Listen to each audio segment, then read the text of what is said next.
At the beginning of time, in the Dreamtime, there were no contrasts and the world was completely flat. Then some creatures who were half man, half animal emerged from the earth. These beings, our ancestors, moved around and hunted and fought, and in doing so, they modeled the earth. They created the contrast in the landscape.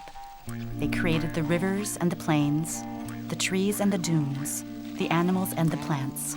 They created water, air, and fire. Exhausted by all of their activities, they then returned into the earth. Sometimes, the spirits transform themselves into a rock, a tree, or other parts of the landscape. When this happens, they become sacred places, which only the men and the women who have been initiated have the right to see. Tommy has explained to me that when the women of Beswick go to collect the leaves from the pandana trees, they never return to the same tree twice in 1 year. This is because it's important to give the tree some time to regenerate.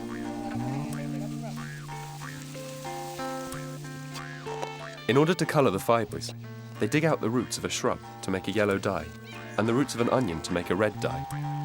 When they mix these two, they can obtain a large spectrum of colours that are 100% natural. We do not own the land owns us.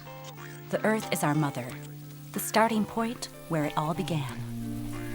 Dig up a little bit of the earth, and you will see that it represents where we came from and where we are destined to end.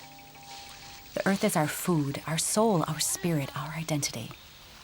We have no borders, no enclosures, no property rights. We belong to the earth.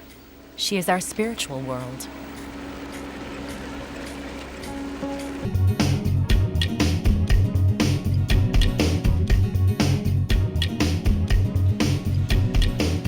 I met Janet in an art gallery that I wandered into in Darwin. Aboriginal art has been increasing in popularity and is really about to explode on the art scene.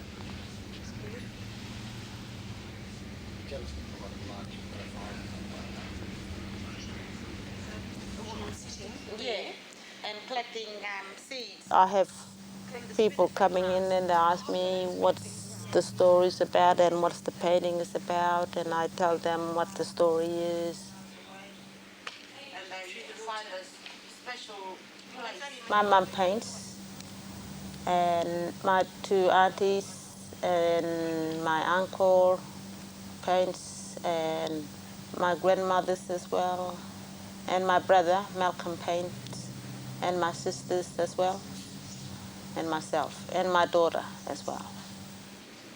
My two aunties, they're the ones that taught me, and they gave me all the stories and designs, and they took me to my grandfather's and great-grandfather's site, and they told me, the story of this one.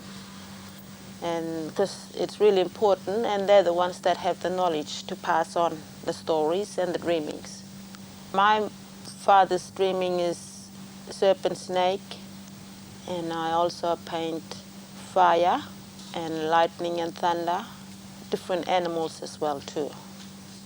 They're the totems of my fathers and my aunties. And I also paint my grandfathers, my mom's dad, because I am the custodian for my mums and my grandfathers.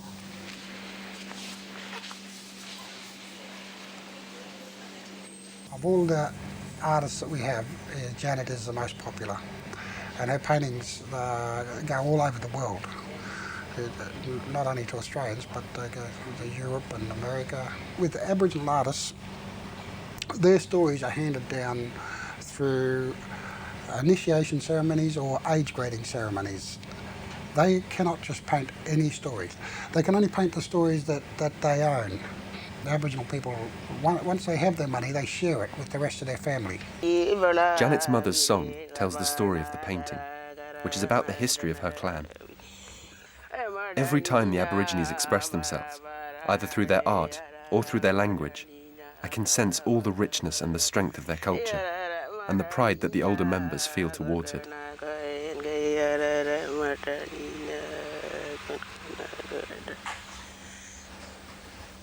I teach my daughters and nieces to paint too, because it's really important.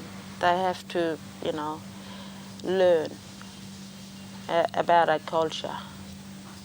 Yeah, it's important for our kids to learn both ways, our language and English as well too.